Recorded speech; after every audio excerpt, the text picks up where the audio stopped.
bisogna essere d'accordo in tutto.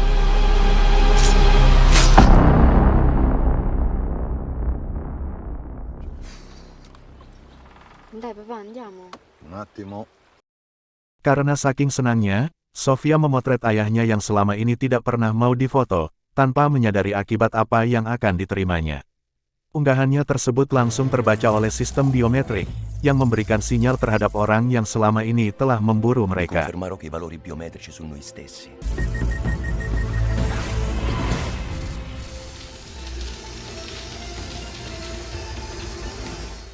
Layaknya hari biasa, Santo Romeo bersama koleganya memotong batang pohon.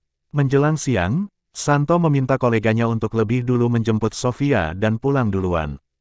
Hingga hampir petang, Santo baru selesai memperbaiki mesinnya. Sementara itu, istri dan koleganya yang sedang menunggunya, telah kedatangan tamu tak diundang. Dua lelaki asing tanpa aba-aba langsung menyerang istri dan koleganya, dan tanpa ampun lantas menghabisi nyawa keduanya. Sofia yang berada di lantai 2 juga segera diketahui keberadaannya. Sofia segera kabur dan melompat dari atas. Sofia terus berlari, sementara sang pembunuh berusaha menembakinya. Sofia akhirnya berhasil bersembunyi jauh di dalam hutan.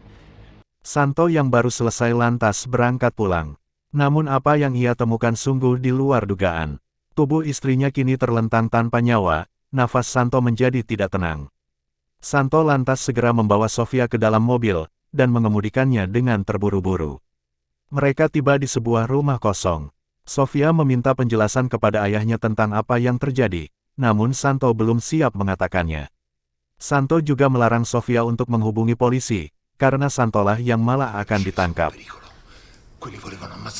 Sementara itu, di sebuah rumah mewah dengan penjagaan ketat, sang bos mafia bersama anak dan tangan kanannya, melihat hasil rekaman aksi agen-agennya. Namun tidak seperti apa yang ia harapkan, para agennya telah salah sasaran. Para pembunuh tersebut pun kembali dihubungi, untuk membereskan kekacauan yang telah terjadi. Santo juga kini mempersiapkan diri, sambil mengenang apa yang telah ia mulai 20 tahun lalu.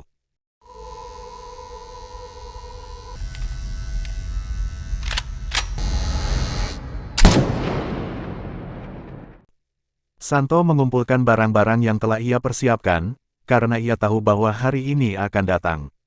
Sofia akhirnya mengamuk karena tidak tahan akan kebingungannya. Santo pun berusaha menenangkannya dan menjelaskan siapa ia sebenarnya. Santo berkata bahwa sebelum bertemu dengan ibunya, ia punya kehidupan yang berbeda. Ia lahir dari lingkungan mafia, yang mengharuskannya membunuh keluarga lawan demi keluarganya sendiri. Dan nama aslinya bukanlah Santo Romeo, melainkan Domenico Franze. Sofia tak bisa berkata-kata, selain memarahi ayahnya atas kematian ibunya.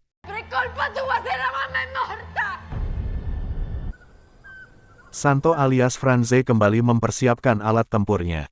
Sebelum pergi, ia memberi Sofia sebuah handphone, dan melarangnya untuk keluar atau menggunakan handphone tersebut selain menerima panggilan darinya. Franze berjanji bahwa ia akan segera kembali.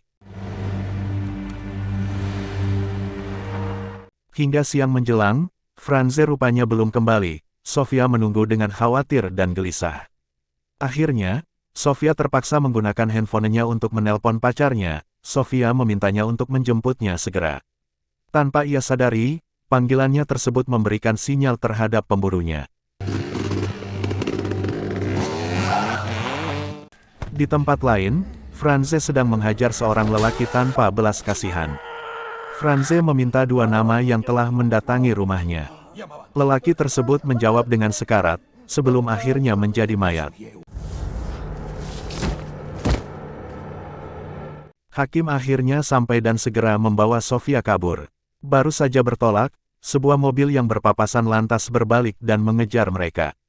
Franze yang baru tiba menjadi panik, dan segera berangkat untuk mencari Sofia. Hakim terus berusaha memacu motornya, namun akhirnya mereka menabrak sebuah pohon tumbang. Tanpa basa-basi, Hakim langsung ditembak, Sofia pun tak bisa kabur. Sofia berusaha melawan sekuat tenaga, namun bagaimanapun, ia akhirnya berhasil disekap ke dalam bagasi mobil. Saat akan berangkat, untungnya Franze segera tiba, Franze pun langsung menghajarnya. Tak lama perkelahian berselang, Franze mendapat tusukan di lambungnya. Sofia yang menyadari kehadiran ayahnya pun kini telah berhasil keluar, dan sekuat tenaga memukul sang pembunuh dari belakang. Franze pun melompat dan mematahkan tangannya, kemudian mengakhiri nyawanya.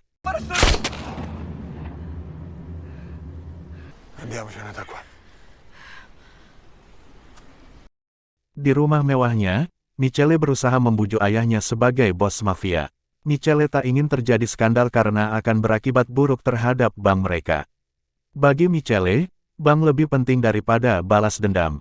Mendengar perkataan Michele, ayahnya berdiri dengan marah, lantas menamparnya. Ayahnya mengingatkannya atas perbuatan Franze yang telah membunuh kakaknya 20 tahun lalu. Ia berkata bahwa sepertinya Franze telah membunuh anak yang salah. Luka Franze yang dalam membuatnya harus menahan sakit. Oleh karenanya, keduanya berhenti di sebuah minimarket. Ayahnya memperingatkannya untuk menghindari CCTV. Franze langsung ke toilet, sedangkan Sofia membeli obat-obatan seadanya. Franze kemudian membalut lukanya.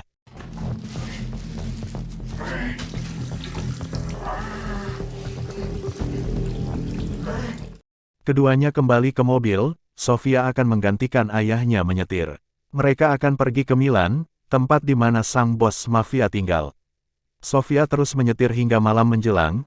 Sebelum tiba di Milan, mereka lebih dulu menukar kendaraan mereka. Non l'ho ancora ringraziata per il lavoro delle facce.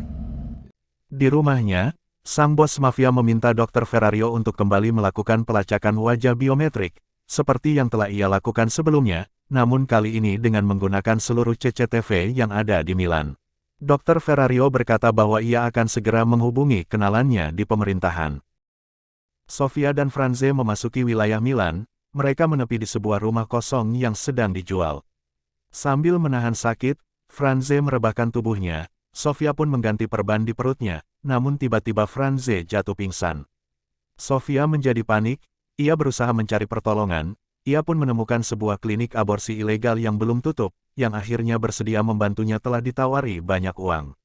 Franze segera dipindahkan dan diobati, di antara sadar dan sakitnya, Franze teringat Igrit istrinya saat melahirkan Sofia.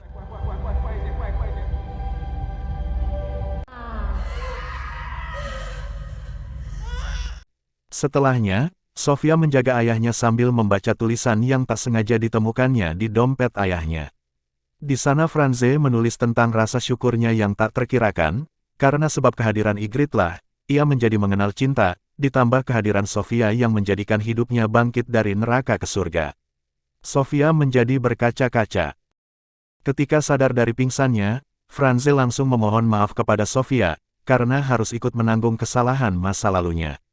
Franze pun bangkit dan mengajak Sofia untuk segera pergi dari sana. Dr. Ferrario berhasil mendapat jejak Sofia dari CCTV semalam, para agen pun segera tiba di sana. Rudy Cisara melakukan penyisiran hingga tiba di ruang perawatan, namun Franze dan Sofia telah tiada. Tiba-tiba sekelebat bayangan lewat, Rudy langsung mengejarnya. Franze terus berlari menghindari Rudy.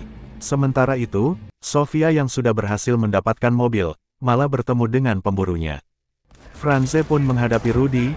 Meski lukanya belum sembuh, namun Franze berhasil mendorong Rudy jatuh dan ia pun mendapatkan pistolnya.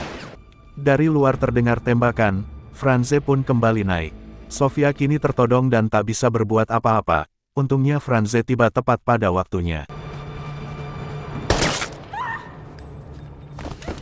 Mereka pun kembali berangkat mencari tempat persembunyian lainnya. Franze sadar bahwa Don Angelo sang bos mafia tak akan berhenti memburu mereka, oleh karenanya satu-satunya pilihan adalah mereka harus bertindak duluan. Franze merakit bom dan melatih Sofia menggunakan pisau. Prendi questo.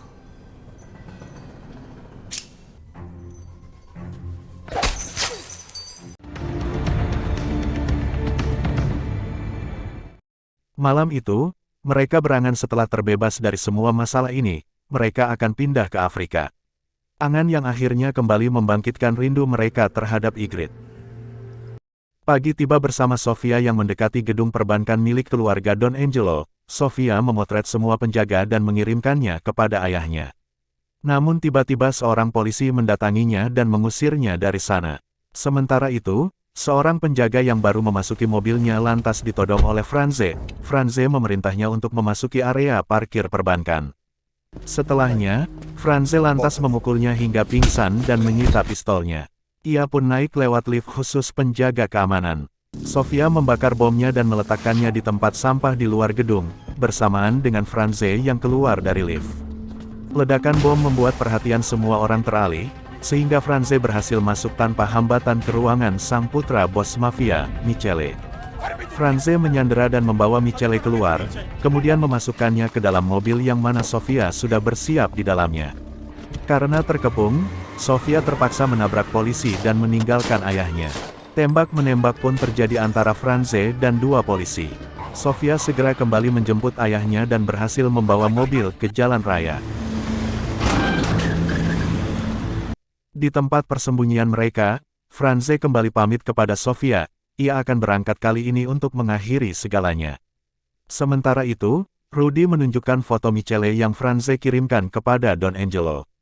Franze meminta Don Angelo untuk mengakui semua kejahatannya selama 30 tahun kepada publik dan media.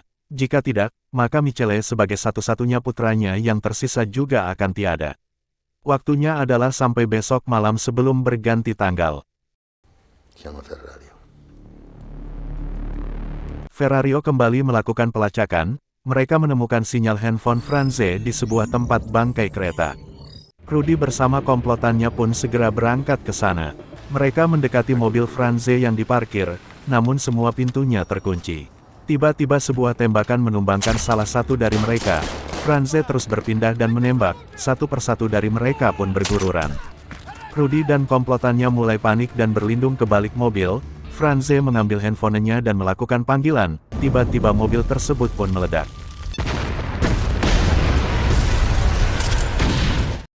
Kini tersisa Rudy seorang diri. Ia berusaha tenang dan terus mencari Franze. Bagai hantu, Franze terus berpindah-pindah tanpa disadari oleh Rudy. Akhirnya Franze pun melompati Rudy dan menusuk tangan dan kakinya. Rudy yang kini tak bisa melawan, kemudian berkata, bahwa bagi Don Angelo, kerajaannya lebih penting dari putranya. Franze pun mengakhiri hidupnya. Perkataan Rudy membuat Franze sadar, bahwa menyandera Michele tak akan membuat Don Angelo berhenti. Oleh karenanya, ia pun menelpon Sofia untuk berpamitan kepadanya. Sofia tak dapat menerima keputusan ayahnya, air mata membasahi jiwanya. Franze lantas berangkat ke rumah Don Angelo seorang diri. Mudah baginya melumpuhkan para penjaga, karena membunuh adalah profesi lamanya.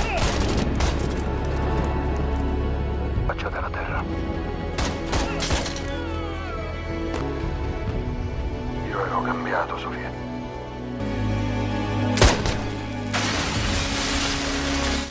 Hingga akhirnya, ia pun tiba di ruangan musuhnya. Franze langsung mencekiknya dengan tali, dan berkata bahwa, ia seharusnya tidak membuat keluarganya tersakiti. Pasukan polisi kemudian tiba. Franze keluar dengan tenang, sementara semua senjata mengarah kepadanya. Franze bertindak seolah hendak melawan, 1000 tembakan lantas mendarat di tubuhnya.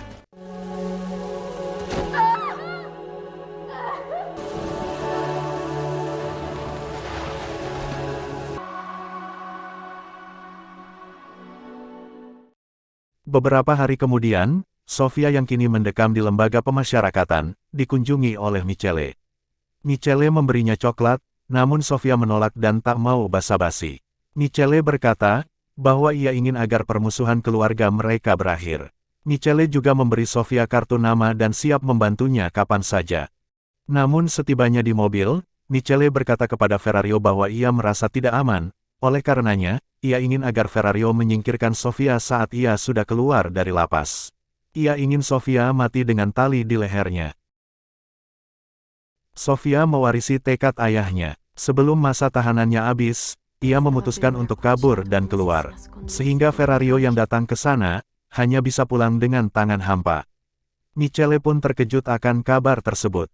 Dan lebih terkejut lagi ketika menyadari bahwa, Sofia ternyata telah menunggunya di ruangannya sendiri. Michele berpura-pura bersikap baik padanya, namun tiba-tiba pisau Sofia menembus tenggorokannya. Essere d'accordo in due.